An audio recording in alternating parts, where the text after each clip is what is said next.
નમસ્તે. ગઈકાલના વિડીયોમાં આપણે જોયું હતું સ્વાધ્યાય 1.1 સંવૃત્તાનો નિયમ. આજે આપણે શીખીશું ક્રમનો નિયમ, જે સ્વાધ્યાય 1.2માં છે. તો ચાલો આજે ક્રમનો નિયમ શીખીશું. ક્રમનો નિયમ એટલે એમાં ક્રમ બદલવાનો છે. ક્રમના નિયમ માટે આપણે પહેલી સંખ્યાઓ લઈશું, પ્રાકૃતિક અને પૂર્ણ સંખ્યાઓ. પ્રાકૃતિક અને પૂર્ણ સંખ્યાઓ બંને સમાન જેવી જ છે, ખાલી પ્રાકૃતિક સંખ્યામાં શૂન્ય નથી અને પૂર્ણ સંખ્યામાં શૂન્ય છે. ચાલો પૂર્ણ સંખ્યાઓ માટે ક્રમનો નિયમ. પૂર્ણ સંખ્યાઓમાં ક્રમના નિયમ માટે પહેલા આપણે ક્રિયા લઈશું સરવાળાની ક્રિયા માટે. હું કોઈ પણ બે નંબર લઈશ પૂર્ણ સંખ્યાઓમાંથી. ધારો કે 5 અને 4. 5 અને 4 એ બંનેનો સરવાળો 5 + 4 9 મળે છે. હવે હું એનો ક્રમ બદલી કાઢીશ. 5 અહીં પહેલા છે, 4 બીજા ક્રમ પર છે, તો 4 ને પહેલા ક્રમ પર રાખીશું અને 5 ને બીજા ક્રમ પર રાખીશું. એટલે થશે 4 + 5. 5 + 4 કરો કે 4 + 5 કરો, જવાબ મળે છે સરખો જ 9. માટે અહીં સરવાળાની ક્રિયા માટે પૂર્ણ સંખ્યા અને પ્રાકૃતિક સંખ્યા ક્રમના ગુણધર્મનું પાલન કરે છે. તો આપણા પહેલા ખાનામાં આવશે હા. હવે જોઈએ બાદબાકીની ક્રિયા માટે. બાદબાકીની ક્રિયા માટે હું નંબર લઈશ 12 અને 7. બાદબાકી કરવાની છે તો 12 - 7 = 5. હવે હું આનો ક્રમ બદલી લઈશ. 12 - 7 છે એની જગ્યા ઉપર 7 - 12.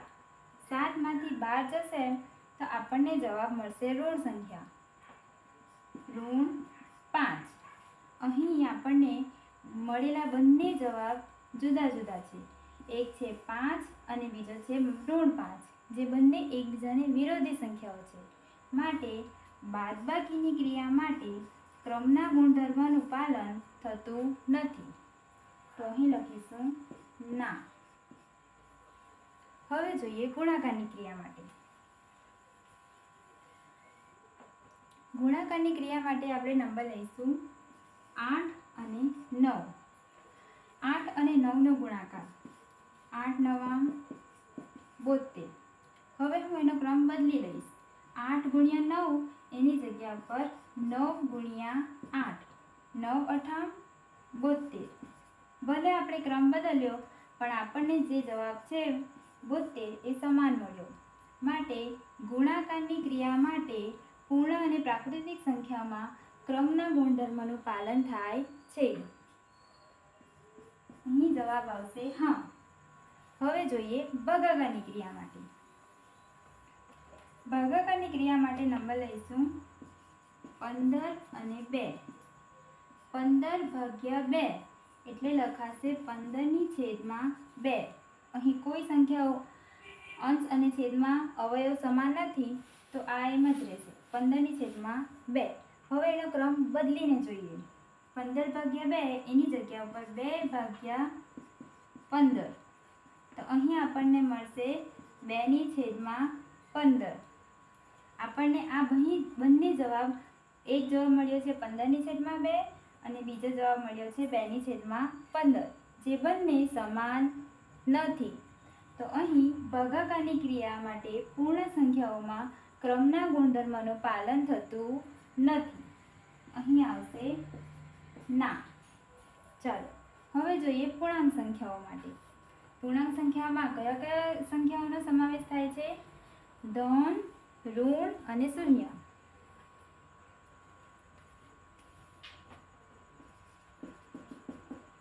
પૂર્ણાંક સંખ્યાઓ એમાં સમાવેશ થાય છે બધી ઋણ સંખ્યા, ધન સંખ્યા અને આપણું શૂન્ય.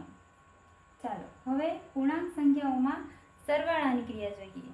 પૂર્ણાંક સંખ્યાઓમાં હું સંખ્યા લઈશ, આમાં ઋણ સંખ્યા પણ લઈ શકાશે. પહેલી સંખ્યા લઈએ -11 અને બીજી સંખ્યા લઈશું -3. આ બંનેનો સરવાળો -11 અને -3 બંનેનો સરવાળો. બંનેની નિશાની સરખી છે તો સરવાળો જ થશે. 11 અને 3 14 અને ઋણની નિશાની. જવાબ મળ્યો ઋણ 14. હવે એનો ક્રમ બદલીને જોઈએ. ઋણ 3 વત્તા ઋણ 11. અહીં પણ બંનેની નિશાની સરખી છે. સરવાળો થશે 3 અને 11 14 અને ઋણની નિશાની.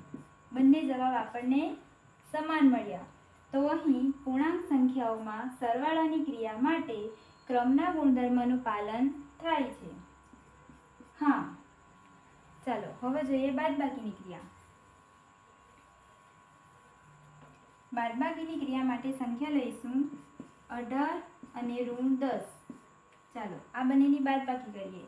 ઋણની નિશાની અહીં પહેલા આપણે બ્રેકેટ ઓપન કરીશું. તો 18 અહીં બ્રેકેટ ઓપન કરીશું તો બહાર પણ ઋણ છે, અંદર પણ ઋણ છે. તો ઓછા ઓછા વત્તા વત્તા 10.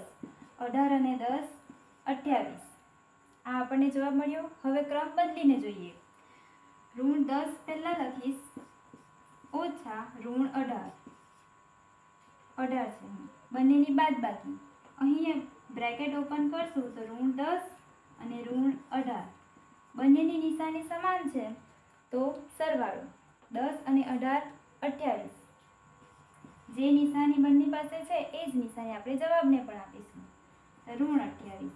એક જવાબ આપણને મળ્યો છે 28 અને બીજો જવાબ આપણને મળ્યો છે ઋણ 28. જે બંને વિરોધી સંખ્યાઓ છે તો આ બંનેમાં માટે પૂર્ણાંક સંખ્યાઓની બાદબાકીની ક્રિયા માટે ક્રમના ગુણધર્મનું પાલન થતું નથી, માટે ના. ચાલો હવે જોઈએ ગુણાકારની ક્રિયાઓ માટે. ગુણાકારની ક્રિયાઓ માટે સંખ્યા લઈશું ઋણ 6 અને ઋણ 2. બંનેનો ગુણાકાર 16 2 32 અને ઓછા ઓછા વત્તા. જવાબ મળ્યો ધન 32. ચાલો હવે એનો ક્રમ બદલીએ. ઋણ 2 ગુણ્યા ઋણ 16. ચાલો 2 ગુણ્યા 16 32. ઓછા ઓછા વત્તા. બંનેના જવાબ આપણને મળ્યા સમાન, માટે ગુણાકારની ક્રિયા માટે પૂર્ણાંક સંખ્યાઓમાં ક્રમના ગુણધર્મનું પાલન થાય છે. હા, ચાલો હવે ભાગાકારની ક્રિયા માટે. ભાગાકારની ક્રિયા માટે સંખ્યા લઈશું 8 અને 13. ચાલો જોઈએ ભાગાકાર. 8 ભાગ્યા 13 મતલબ 8/13. કોઈ અવયવ સરખા નથી, કશું ઉડશે નહીં. ચાલો હવે ક્રમ બદલીએ. 8 ભાગ્યા 13 એને બદલે 13 ભાગ્યા 8. શું લખાશે? 13/8. એક સંખ્યા આપણને મળી છે 8/13. બીજી સંખ્યા આપણને મળી છે 13/8. જે બંને અલગ સંખ્યાઓ છે, માટે અહીં પણ ભાગાકારની ક્રિયા માટે પૂર્ણાંક સંખ્યાઓમાં ક્રમના ગુણધર્મનું પાલન થતું નથી, ના.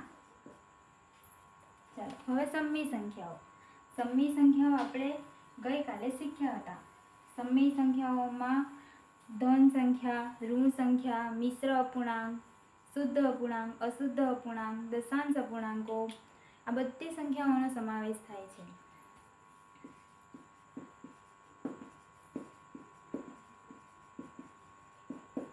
સમમી સંખ્યાઓ જેમાં ધન, ઋણ સંખ્યા, શૂન્ય, અપૂર્ણાંકો, દશાંશ અપૂર્ણાંકો, આ બધી સંખ્યાઓનો સમાવેશ થાય છે. ચાલો પહેલા એના માટે જોઈશું સરવાળા માટેની ક્રિયા. બે સંખ્યા આપણે સમય લઈશું 7/12 અને ઋણ 3/12. ચાલો આ બંનેનો સરવાળો પ્લસ પહેલી સંખ્યા છે 7/12. અહીં બ્રેક કૌંસ ખોલશું તો વત્તા ઓછા ઓછા 3/12. બંનેના છેદ સરખા છે તો લસાઅ લેવાની જરૂર નથી. છેદ સરખા છે તો અંશની બાદબાકી 7 - 3 આ 12. 7 માંથી 3 જશે તો 4/12. અહીં આપણે અવયવ લેશું તો 12 ને છેકીને 4 ગુણ્યા 3, 4 તરી 12. અંશનો 4 અને છેદનો 4 કેન્સલ. જવાબ મળશે 1/3. હવે એનો ક્રમ બદલીને જોઈએ. પહેલા 7/12 છે અને પછી ઋણ 3/12 છે. તો હવે એનો ક્રમ બદલીએ. ઋણ 3/12 વત્તા 7/12. આ ક્રમ બદલાઈ ગયો. ચલો હવે જોઈએ. બંનેના છેદ સરખા, અંશનો સરવાળો. ઋણ 3 વત્તા 7 આખાના છેદમાં 12. બંનેની નિશાની અલગ અલગ. બાદબાકી થશે. 7 માંથી 3 જશે તો 4 છેદમાં 12. અહીં પણ અવયવ લેશું. 12 ના અવયવ 4 તરી 12. 4 4 કેન્સલ. અંશમાં કંઈ નથી તો 1. 4 1 4 તો હોય ને. 1 છેદમાં 3. પહેલામાં આપણને જવાબ મળ્યો 1/3. ક્રમ બદલીને પણ આપણને જવાબ મળ્યો 1/3. માટે સરવાળાની ક્રિયામાં સમય સંખ્યાઓમાં ક્રમનો ગુણધર્મ જોવા મળે છે. હા.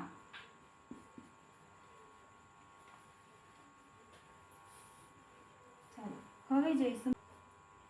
બાદબાકી માટે બે સંખ્યાઓ લઈશું.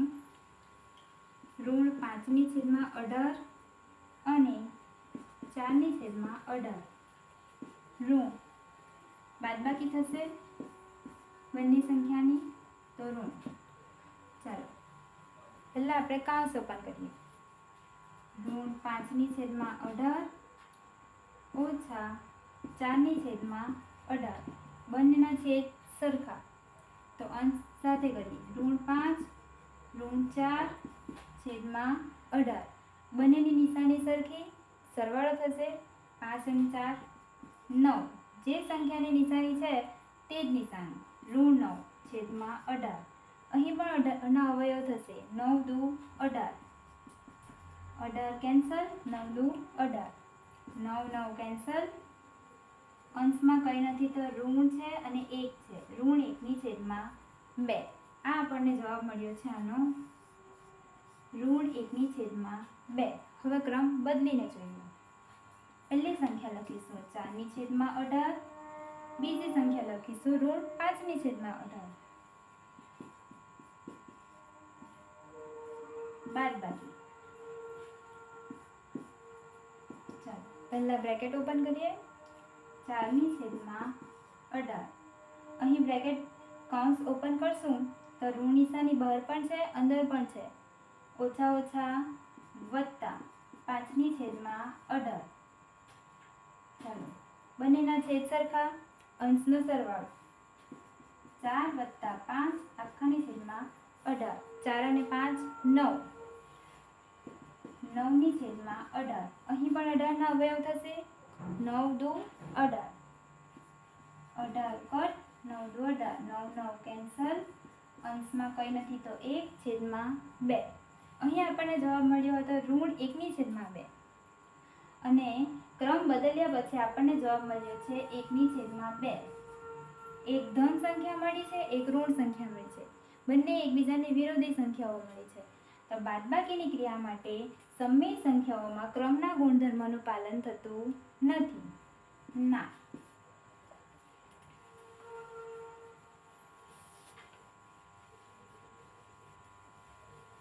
હવે જોઈએ ગુણાકારની ક્રિયાઓ.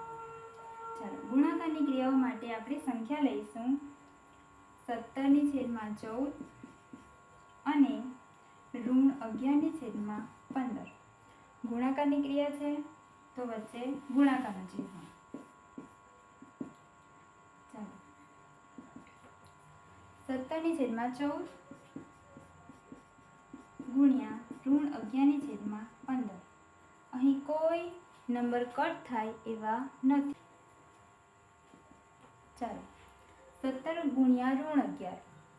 17 ગુણ્યા 11 187 અને 14 ગુણ્યા 15 210. એક સંખ્યા ધન છે, એક સંખ્યા ઋણ છે. વત્તા ઓછા ઓછા. આપણને જવાબ મળ્યો ઋણ 187/210. ચાલો હવે ક્રમ બદલીને જોઈએ. પહેલી સંખ્યા છે ઋણ 17/14 અને બીજી સંખ્યા છે ઋણ 11/15. તો ઋણ 11/15 પહેલા લખીશું. ઋણ 11/15 ગુણ્યા 17/14. ચાલો ગુણાકાર. અહીં પણ કંઈ કટ થાય તેવું નથી, કોઈના અવયવ ઉઠતા નથી. 11 × 17 187 અને 15 × 14 એ પણ જવાબ છે 210. ઓછા વત્તા ઓછા મળ્યો સરખો જવાબ ઋણ 187/210 અને અહીંયા પણ ઋણ 187/210. બંને જવાબ સરખા મળ્યા. માટે સમય સંખ્યાઓમાં ગુણાકારની ક્રિયા માટે ક્રમના ગુણધર્મનું પાલન થાય છે. હા, ભાગાકારની ક્રિયા માટે સંખ્યા લઈશું 8/3 અને 5/7. હવે ભાગાકારની ક્રિયા માટે ભાગ્યાનું ચિહ્ન 8/3. આ ભાગાકારના ચિહ્નને મારે ગુણાકારમાં કન્વર્ટ કરીશું.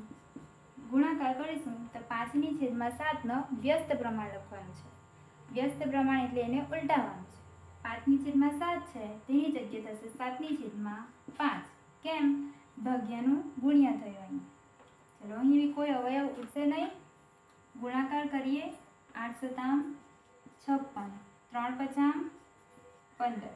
આ પહેલો જવાબ. હવે ક્રમ બદલીને જોઈએ. પહેલા લખીશું 5/7 ભાગ્યા, પછી લખીશું 8/3. 5/7 પહેલી સંખ્યા જેમ છે એમ, ભાગ્યાની જગ્યાએ લખીશું ગુણ્યા. માટે પાછળની જે સંખ્યા છે એનું વ્યસ્ત પ્રમાણ 8/3 છે તો એનો વ્યસ્ત પ્રમાણ 3/8. ચલો 5 તરી 15, છેદમાં છે 7 અને 8, 7 × 8 = 56. અહીં આપણને કેવો જવાબ મળ્યો છે? અલગ. 56/15 છે અને અહીં 15/56. બંને જવાબ કેવા છે? જુદા જુદા. માટે સમય સંખ્યાઓમાં ભાગાકારની ક્રિયા માટે ક્રમના ગુણધર્મનું પાલન થતું નથી. અહીં આપણને જોવા મળે છે કે સરવાળો અને ગુણાકાર આ બે જ ક્રિયાઓ માટે ક્રમના ગુણધર્મમાં પાલન થાય છે. બાદબાકી અને ભાગાકારમાં જો આપણે ક્રમ બદલીશું તો જવાબ બદલાઈ જશે. માટે સરવાળા અને ગુણાકારમાં જ ક્રમ બદલવાથી આપણને જવાબ સરખો મળે છે.